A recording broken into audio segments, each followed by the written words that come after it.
اچھا، نواز شریف صاحب کا، شہباز شریف صاحب کا، شاہد خاقان کا بتا دیا آپ کو، محمود اچکزئی کا بتا دیا، اور وہ اپنا ایم کیو والے بھائی جو ہے وہ بڑھ کے مارتے ہیں، اس کے سوا کچھ بھی نہیں۔ بلدیاتی الیکشن میں ان کا کتنا برا حال ہوا، یعنی وہ شمار قطار میں نہیں تھے، حالانکہ اس سے پہلے کے بلدیاتی الیکشن میں تو وہ تھے۔ مصطفیٰ کمال کا ایک ریکارڈ بھی ہے اس میں، بڑا اچھا کام کیا تھا۔ نعمت اللہ خان نے تو خیر حیر زدہ ہی کر دیا تھا لوگوں کو۔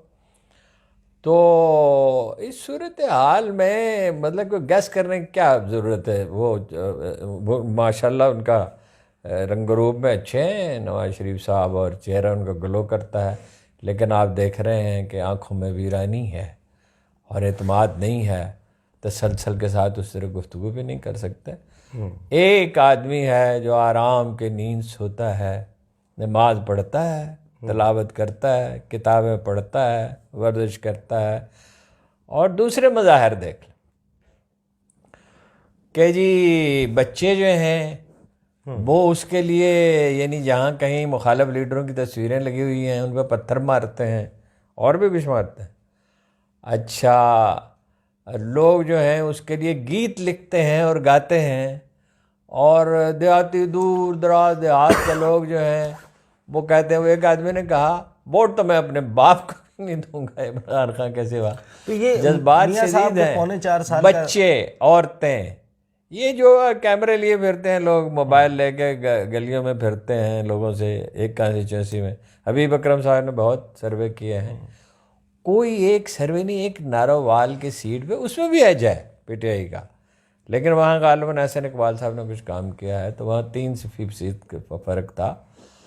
اور یہ بہت مینجمنٹ کر لے، مینجمنٹ سے کچھ فرق تو پڑتا ہے، کچھ سیٹیں لے لیں۔